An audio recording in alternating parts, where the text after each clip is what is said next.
The Xianzhou Alliance has been around the universe for quite a long time by the start of the main story. Because of this, they have accrued a healthy number of mortal enemies, as one does, so much so that they even keep a list of their arch-enemies. The list includes typical destroyers like the Lord Ravagers and the occasional follower of the Abundance, such as the Heliobi or the Wing Weavers. In 2.4, however, one of their oldest enemies has resurfaced, one they have fought against for many generations, the Borisins. Who exactly are these ravenous monstrosities? What's their culture and technology like? And why do they even follow the Abundance? That's what we'll be discussing in this video. The Unkillable Space Wolves, referred to as the Borisins. Before we explore their lore in more detail, if you want to see more Honkai Star Rail content, do consider subscribing to the channel. The Borisins appear as large bipedal wolves with sharp claws, terrifying fangs, and incredibly muscular bodies. Because they abide by the rules of the survival of the fittest, their leaders are often far bigger and stronger than the rest of the pack. Before they allied themselves and was blessed by the Aeon of Abundance, they likely were pretty normal in stature, though likely stronger than the Phoxians, who have been their mortal enemy since time began, though we'll talk about that a bit later. After being blessed by Abundance, however, the Borisins develop excessively powerful regenerative abilities. Hule, who is the current leader of the Borisins, has gone hundreds of years without eating or drinking, and even when pierced by blades or weapons, he instantly regenerates. In the text, Travel to Xianzhou, it's mentioned that when the liver of a Borisin is removed, in a matter of hours, the organ would turn into a huge, aggressive, cancerous mass. This means that even the typical Borisin is functionally a mass of continuously regenerating cells, and why they are so difficult to kill. Each member of their race also actively produces and releases a pheromone called lupitoxin, which induces fear to those around them. This pheromone is why they were able to easily enslave the Phoxians, and even those from the Xianzhou Alliance require specialized medication or breathing equipment to not succumb to its effects. Speaking of the Phoxians, the Borisins have held a long-standing hatred for this particular group. Initially, this was thought to be due to the Borisins' belief that the Phoxians were weak, but they actually share an ancestral origin. In fact, they were said to once be from the same planet. The actual origins of the Borisin and their home planet isn't truly known, but most stories, like the one in the planar ornament said Duran, Dynasty of Running Wolves, speaks of the planet of Verdant. This planet was said to have been fertile and possessed a relatively pleasant climate, though in truth it shifted between calm summers and brutish winters, referred to as Vulpi summer and Lupus winter respectively. Both the Phoxians and Borisins were said to have inhabited this planet, and the story goes that during Vulpi summers, both sides would focus on their harvests, while during Lupus winter, fights and wars would break out. The reason this happened was because during winter, food became scarce, and survival was of the utmost importance. This drove both sides to attack the other in order to steal food or essential items as a bit to survive, but actually ended up as a cultural and accepted norm among the Borisins. Seemingly inspired by Game of Thrones itself, sometime in the past, an exceptionally long Lupus winter plagued the planet, one that seemingly lasted for 33 system years. As you might have guessed, this caused the inhabitants of the planet to be pushed to the brink of extinction, and out of desperation, a lone savior made a wish to the master of immortality, the Aeon of Abundance. Now, accounts differ depending on which side you hear this story from. The Phoxians claim this savior was a Phoxian woman that went by Lady Tushan, while the Borisins claim it's a Borisin man referred to as Duran. Whatever the truth may be, Yaoshe, the master of immortality, answered their prayers. The mountains on the planet were split open, and it brought forth the Red Spring, a font of divine nectar that provided those who drank from it not only sustenance, but power and strength.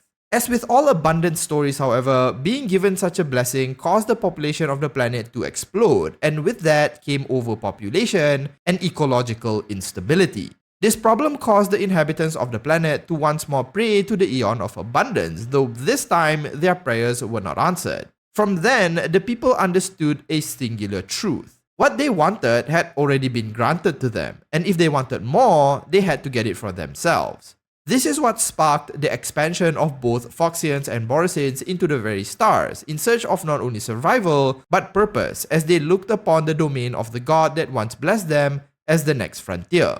While the story I just told you is considered as the main origin story for how both these races became spacefaring, in truth, there are other versions told among each species. Stories that were embellished to justify each race's actions, but since this video is about the Borisins, I'll focus more on their side instead. You see, while the Red Spring brought forth by Yaoshe was meant for all the inhabitants of the verdant planet, given Yaoshe doesn't discriminate who becomes immortal, the Borisins interpreted it differently. There is a version or an alternative story that talks about how Duran obtained immortality from a tree guarded by the Foxians under the instructions of Yaoshe. The Foxians were said to be put there as a test, and after Duran slaughtered most of them, he made a request to Yaoshe to bless the Borisin with immortality, which Yaoshe apparently obliged. This myth, ingrained within the culture of the Borisins, the idea that Yaoshe only blesses the strong, and thus only the most powerful are fit to rule. It also justified their treatment of the Foxians, who they viewed as weak, and forced many of them to act as slaves, though they were already doing this way before this story surfaced. As you might already know, however, given Yaoshe's primum mobile is the proliferation of all life, they don't discriminate the weak from the strong as long as everyone survives. So this story is really just a myth meant to embellish Duran and justify their culture's beliefs. Nevertheless, it's still ingrained within the Borisins the belief that only the powerful are truly blessed by the god they supposedly follow. This is why the societal structure of the Borisins we see today values strength and power above all else. A tribe of Borisin is referred to as a pack, and the leader of a pack is referred to as a brood lord, who often is the strongest of that pack. We currently know of about 8 major packs, such as the Sableclaw and Eclipse packs, though it's unclear if each has any specific specialities or if more than 8 exists. When enough packs come together, they form a great pack, and all the brood lords will fight one another until the very strongest emerges. This individual is referred to as the Father Wolf or Warhead and is functionally the head of all Borisins under the Great Pack. Because of their staunch belief in the survival of the fittest, the Borisins have devoted their lives to battle, war, and bloodshed. They bring the culture of the Lupus Winter to many planets, and those that cannot repel them are considered weak and not worthy of existing.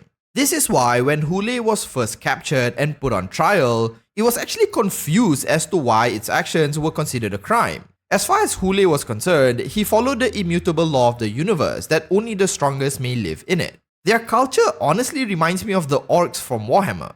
That said, there are those among the Borisins that abhor violence and war, such as the White Wolf Pack or Arma, a Borisin merchant. Though as you would expect, these Borisins are often viewed with disdain and are considered outcasts of their group.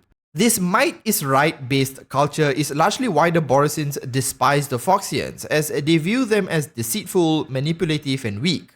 However, Jiaoshui mentioned that there isn't much difference between the Foxians and the Borisins in terms of strength, but the Borisins' victories are largely due to the lupitoxin the Borisins release, which, as I've mentioned, creates a state of fear among those affected. Nevertheless, the Borisins still view the Foxians as beneath them and often continue to treat them poorly even to this day. The Borisins have often enslaved the Foxians and forced them to either act as suicidal shock troops in war or carry out tasks the Borisins view as beneath them, like manual labor or administrative tasks. Now, there's a lot more lore related to the inner workings of the Borisins, especially in terms of their culture, but for now, let's move on to the next aspect of their society, their technology. Despite being labeled as brutish and savage, the Borisins are a spacefaring species, able to travel from planet to planet. Because of their belief in the strength of their bodies, the technology the Borisin use are often biomechanical in nature. Again, this kind of reminds me of Warhammer, specifically the Tyranids. In any case, most of the tools the Borisin uses are built and developed through their mastery of biotechnology.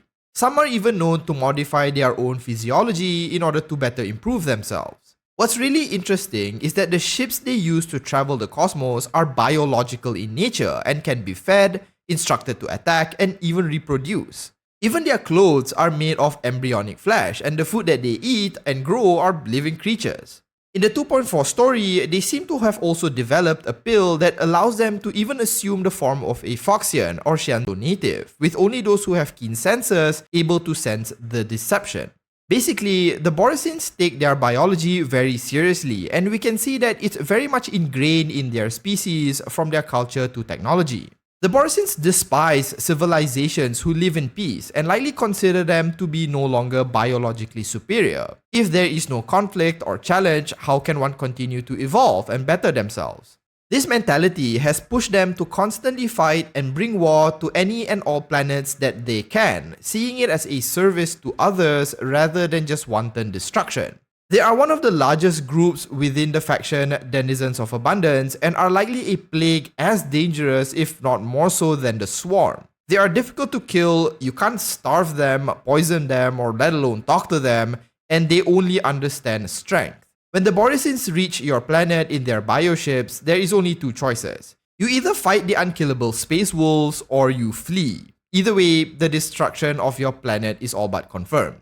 Now, you might think, why would Yaoshe allow this? Isn't the Aeon of Abundance all about the proliferation of life? Well, those that lose to the borisins or are enslaved by them aren't all killed off, and often they are forcibly subjected to biological experimentation that might end up extending their lives, and in some cases are even asked to serve the plague author. So while war and carnage do come, it doesn't mean that life is extinguished. Rather, much like the true nature of abundance, it is forcibly kept alive through grotesque bioexperiments. At least that's what I think is happening. As I mentioned before, there is quite a bit of lore I'm omitting here, especially those contained in Duran's Maccabeat Bridal.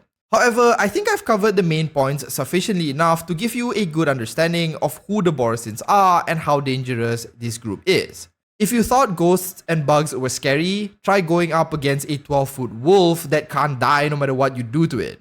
In the vernacular of the Old Verdant, borisin is generally a term that means wolf, and while that is an apt term, I think it no longer applies to the monsters we see roaming the Star Rail cosmos. With that, I'll end the video here. If I happen to miss out on anything interesting about the borisins, feel free to mention it in the comments. If you enjoyed watching the video, do consider liking and subscribing to the channel. Thanks so much for watching, and as usual, have a nice day.